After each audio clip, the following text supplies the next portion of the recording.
Olá, seja bem-vindo a esse vídeo. Hoje vamos conhecer um pouco melhor sobre o mundo dos foraminíferos.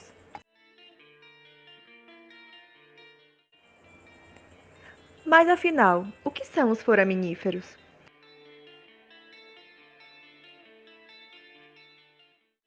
Os foraminíferos formam um grande grupo de protistas com pseudópodos reticulados.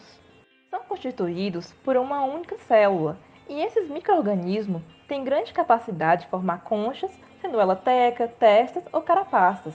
E essas conchas vão depender de sua estrutura genética. Portanto, temos cerca de várias espécies, o que significa que temos conchas variadas.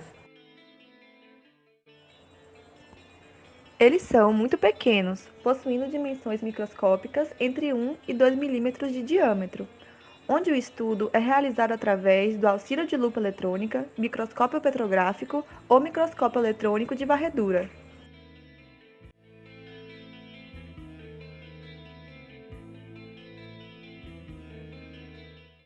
Eles podem ser planctônicos, que vivem à deriva nas correntes marinhas,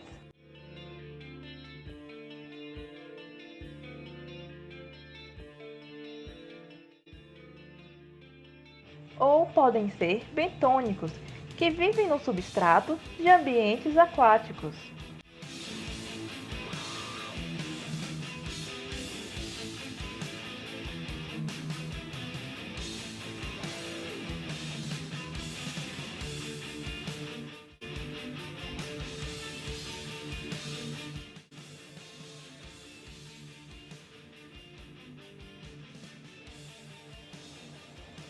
Nas carapaças aglutinantes, o tamanho e a composição das partículas são em parte ditados pela disponibilidade, ou seja, podem-se aglutinar partículas variadas, com granulometrias tamanho areia grossa, areias quartzosas, micáceas, podendo conter fragmentos de outros organismos, como de carapaças ou espículas de esponjas, de modo que são cimentadas sobre a parte orgânica.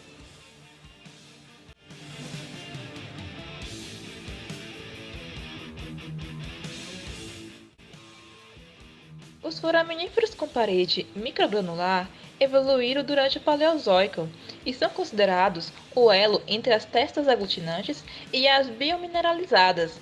Este tipo de parede é caracterizado por partículas microgranulares de calcita e cimentadas por calcário, proporcionando uma aparência açucarada.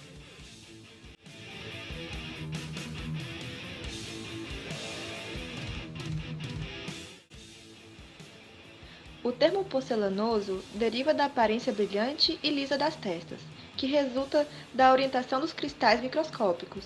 As formas porcelanosas têm uma camada fina interna e externa na parede não perfurada, capeando uma camada média com cristais riptidiformes, relativamente espessa, dando à testa um aspecto liso, opaco, leitoso branco na luz polarizada. Tanto em ambiente marinho raso como em ambientes mais profundos, as carapaças porcelanosas são frequentemente compostas de calcita com alto teor de magnésio.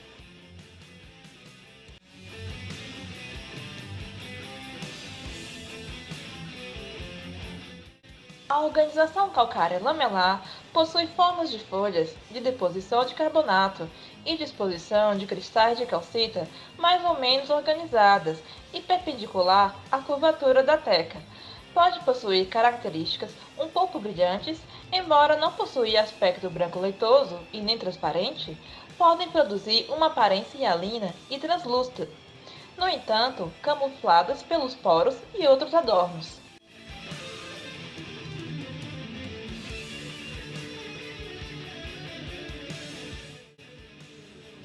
As testas calcárias hialinas têm a parede perfurada por pequenos poros e aspectos vítreos em luz refletida e cinza transparente em luz transmitida. Os foraminíferos hialinos adicionam uma nova camada em toda a testa a cada vez que uma nova câmara é formada.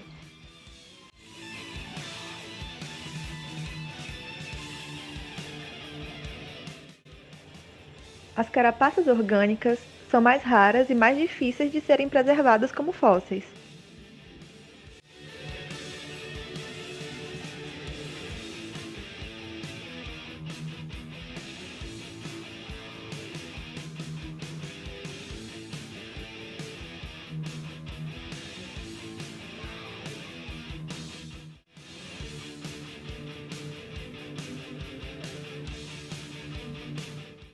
A forma de cada câmara também é utilizado para a classificação dos foraminíferos. Dentro das formas mais comuns, temos a esférica, em forma de frasco, cilíndrica, estrelada, cônica, alongada, lenticular, discoidal, plano-convexa e globosa.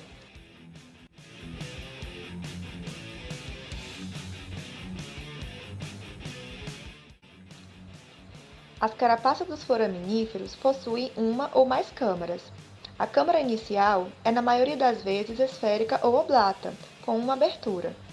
Câmaras posteriores podem apresentar diversas formas, tais como tubular, esférica ou ovalada.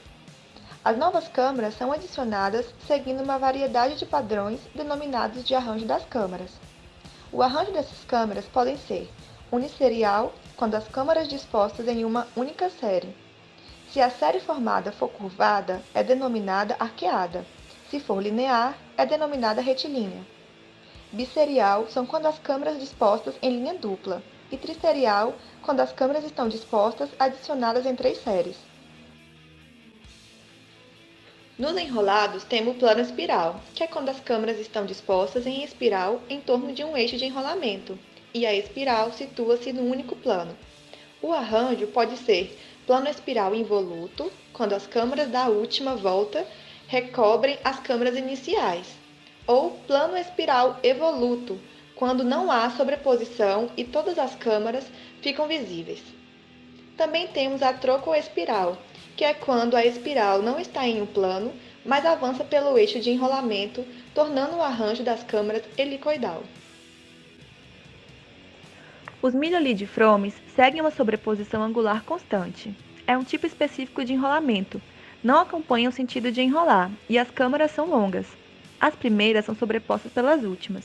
O acréscimo das câmaras se dá em ângulo específico. Se subdividem em biloculioide, com 2 câmaras visíveis, tricolulinoide, com 3 câmaras visíveis, e quinqueloculinoide, com 5 câmaras visíveis.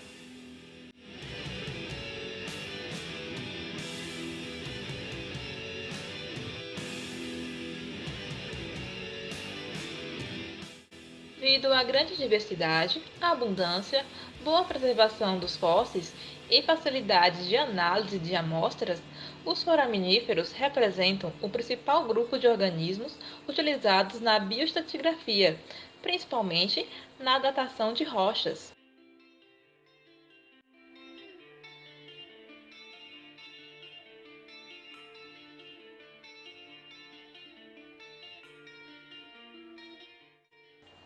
A indústria do petróleo investe bastante no estudo de microfósseis para construir arcabouços geológicos de bacias sedimentares e investigar áreas com grande potencial de geração, as rochas geradoras, e acumulação, as rochas reservatório de hidrocarbonetos.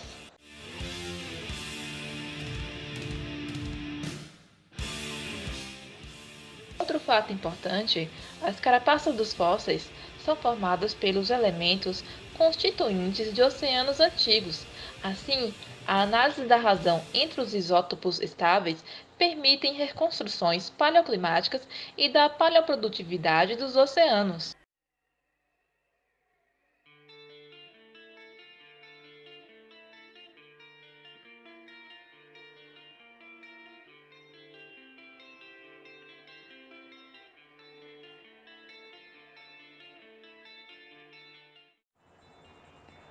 O número na concha dos foraminíferos vem de 2 tipos de oxigênio que eles recolhem na água do mar: do tipo normal, com 8 prótons e 8 nêutrons, e do tipo pesado, com 8 prótons e 10 nêutrons.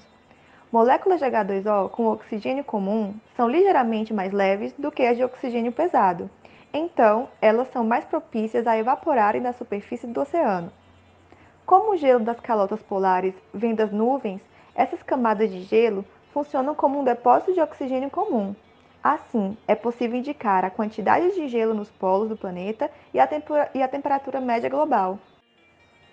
Ao perfurar e coletar uma longa camada de sedimentos antigos, é possível recuperar o registro contínuo da temperatura da Terra e como ela varia de acordo com o tempo.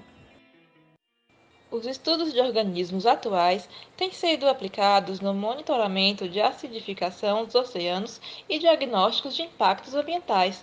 Neste aspecto, merece destaque os trabalhos que correlacionam a saúde de recifes de coral, a ocorrência e a abundância de determinadas espécies, assim como aqueles que mostram os efeitos de vários tipos de contaminantes sobre os organismos. Neste último caso, deformações nas tecas e alterações nas estruturas das comunidades são os principais indicadores de alteração ambiental.